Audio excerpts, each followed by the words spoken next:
यमराज ने बताया, इंसान को मौत नहीं मारती, यह 6 अवगुण मारते हैं। एक समय की बात है, भगवान श्री राम अपनी राजसभा में बैठे हुए थे। तभी वहां पर एक सेवक ने आकर बताया कि आपके पिता तुल्य बूढ़े मंत्री सुमंत की मृत्यु हो गई है। उनकी स्त्री सती होने के लिए आपकी आज्ञा चाहती है।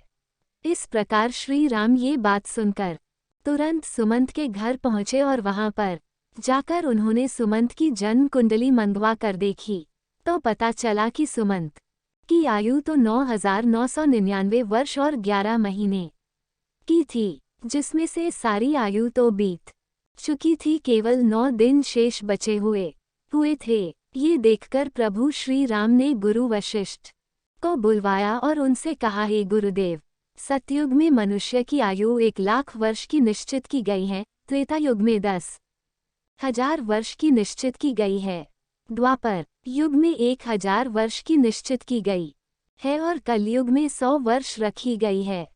फिर भी यमराज ने मेरे राज्य में मेरा अपमान करके इस नियम का उल्लंघन किया है। मेरे मंत्री की आयु अभी पूरी नहीं हुई है, पूरी होने में अभी 9 दिन बाकी है, तो उन्हें यमराज यहाँ से क्यों ले गए? मैं भी यमराज को बांधकर ले आऊंगा और सुमंत को जीवित करवाऊंगा। इतना कहकर प्रभु श्री राम गरुड़ पर बैठकर यमराज की नगरी चल दिए। तब रास्ते में उन्होंने पाशों में बंधे हुए सुमंत को देखा, जिन्हें यमदूत ले जा रहे थे। देखते ही प्रभु श्री राम ने यमदूतों को मारकर सुमंत को यमदूतों के हाथों से छुड़ा लिया। ये देखकर यमदूतों ने विनय पूर्वक कहा, हे राजाराम, हमने आपका क्या बिगाड़ा है जिसके लिए आपने हमें ऐसा दंड दिया?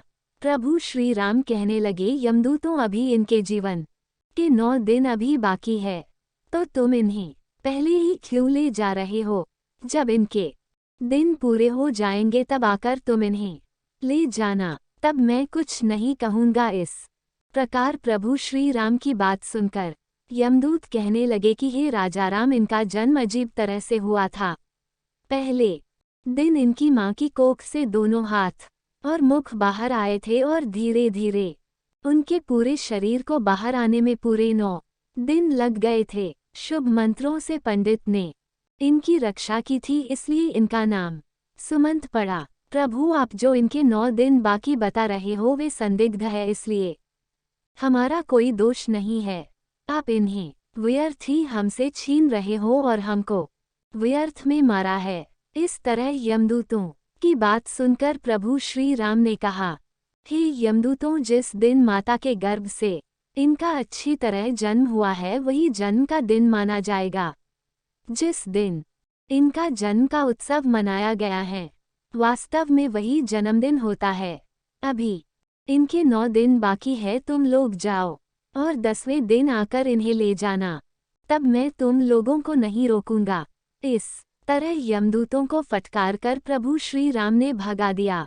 इधर श्री राम अयोध्या में लौटकर आए तो सुमंत जीवित हो चुका था। उनके परिवार वाले उन्हें जीवित देखकर बड़े ही प्रसन्न थे। सुमंत ने अपने जीवन के आखिरी 9 दिन जानकर खूब दान पुण्य करना आरंभ कर दिया। उधर वे यमदूत दुखी होकर यमराज के पास लौट गए और कहने लगे, हे यमराज, रास्ते में राम ने हमें मारकर सुमंत को छुड़ा लिया, क्योंकि उनके जीवन के 9 दिन बाकी रह गए थे। वह 9 दिन पूरे होने पर ही राम उन्हें आने देंगे। इस प्रकार यमदूतों के मुख से उनकी पराजय की बात सुनकर यमराज क्रोध से लाल पीले हो गए और उन्होंने राम पर आक्रमण करने के लिए इंद्रदेव, अग्निदेव, वायुदेव और जिस जिस देवता भी सहायता मांगी, तो सब ने एक ही बात कही, यमराज, तुम पागल तो नहीं हो गए हो?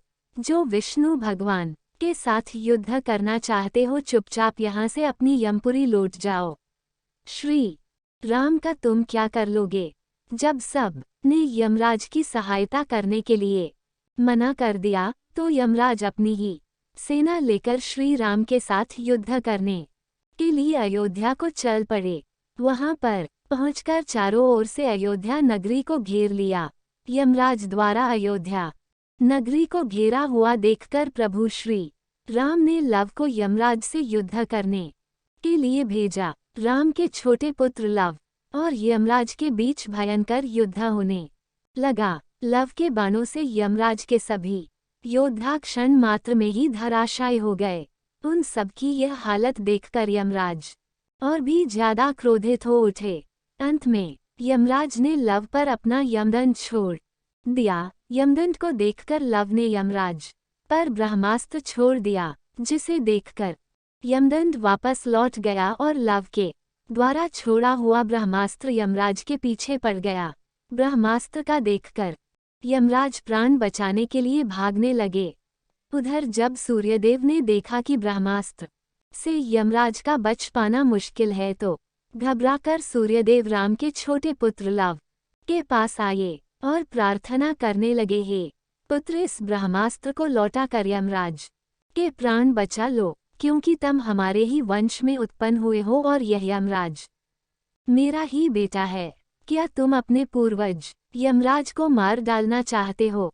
इस प्रकार सूर्यदेव के निवेदन पर लव ने ब्रह्मास्त्र को लौटा लिया। तब यमराज अपने पिता सूर्य को आगे करके श्री राम के पास गए। श्री राम ने सूर्य देवता का पूजन किया और यमराज ने श्री राम से क्षमा मांगी। युद्ध भूमि में जितने भी आदमी मर गए थे, उन पर इंद्रदेव ने अमृत वर्षा करके सबको जीवन दान दिया। उसके बाद श्री राम ने यमराज से कहा कि जब तक मैं अयोध्या नगरी पर शासन कर रहा हूँ, तब तक तुम उन्हीं मनुष्यों को अपने लोक में ले जा सकते हो जिनकी आयु पूर्ण हो चुकी है। उसी दिन से राम ने पूरी पृथ्वी पर यह घोषणा करवा दी कि आज के बाद कोई मनुष्य अपने नित्य कर्म को ना छोड़े, ब्राह्मणों का कोई अपमान ना करें, किसी के साथ द्वेष भाव ना रखें, कोई किसी के धन को ना चुराए, और अगर धन चुराएगा तो उसे दंड मिलेगा। दुराचारियों को कड़ा दंड दिया जाएगा। धर्म कर्म सदा होता रहे। यदि किसी की अकाल मृत्यु हो तो तुरंत हमारे पास लेकर आए, उसे तुरंत जीवित किया जाएगा। यमराज को भगवान श्री राम ने ये सख्त निर्देश दिया था कि हमारे राज्य में कभी भी किसी की अकाल मृत्यु नहीं होनी चाहिए। तब यमराज ने कहा, हे प्रभु, मैं तो वैसे भी किसी को नहीं मारता हूँ, सब अपने कर्मों से ही जन्म और मृत्यु पाते हैं। मैं तो निमित्त मात्र हूँ। आयु पूर्ण होने पर मिलने वाली मृत्यु और अकाल मृत्यु का प्राणी स्वयं ही कारण होता है, इसमें किसी का कोई दोष नहीं होता है। मुझे तो आपने माध्यम बनाकर जो जिम्मेदारी सौंपी है, मैं तो उसी का पालन कर रहा हूँ। जन्म देने वाले और मारने वाले तो आप हो। आपके द्वारा लिखे गए विधान में से मैं तो किसी के जीवन में एक क्षण ना तो घटा सकता हूँ और ना बढ़ा सकता हूँ।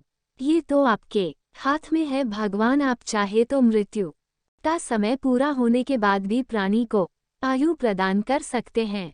आप चाहे तो उसे समय से पहले भी मृत्यु प्रदान कर सकते हैं। आप चाहे तो ब्रह्मा के लिखे हुए लेख को भी बदल सकते हैं, और आपने ये किया भी है। आपके राज्य अभिषेक के लिए वशिष्ठ मुनि ने शुभ मुहूर्त निकाला था, फिर भी आपने राजा न बनकर वनवास धारण किया था। सब कुछ आपकी इच्छा के अनुरूप ही होता है। सुख दुख, जीवन मरण, लाभ हानि मनुष्यों के स्वयं कर्मों की उपज होती है। ये 6 अवगुण मनुष्य की आयु को क्षीण करती है। अभिमान, व्यर्थ का बोलना, त्यागहीनता, क्रोध, उदर पूर्ति, दोस्त से विद्रोह, ये 6 अवगुण तीखी कटार है जो मनुष्य की आयु को घटाती रहती है। यही अवगुण मनुष्य का वध करती है। रावण, कंस, हिरण्यकश्यप, इन्हें मृत्यु ने नहीं मारा, इन्हें मारा था उनके अभिमान ने। शिशुपाल, दुर्योधन, शकुनी, कर्ण को मृत्यु ने नहीं मारा, इन्हें मारा था। इन्हें मारा था इनके बड़ बोले पन ने। जो दोषों को नहीं त्यागता, उनमें लिप्त बना रहता है, उसे उसके दोष ही मृत्यु के समीप पहुंचा देते हैं। क्रोध ऐसा राक्षस है जिसके सर पर बैठ जाए, उसकी बुद्धि और विवेक को खा जाता है, और क्रोधवश ऐसा कर जाता है जो मृत्यु तक स्वयं ही पहुंच जाता है। मनुष्य खाने के मामले में भी कभी कभी वह इतना गिर जाता है कि अच्छा बुरा कुछ नहीं देखता। खाने योग्य वस्तु है उसे भी और ना खाने योग्य वस्तु है उसको भी खा जाता है। तरह तरह के जहरीले पदार्थों का सेवन करने से अपनी आयु को क्षीण कर डालता है।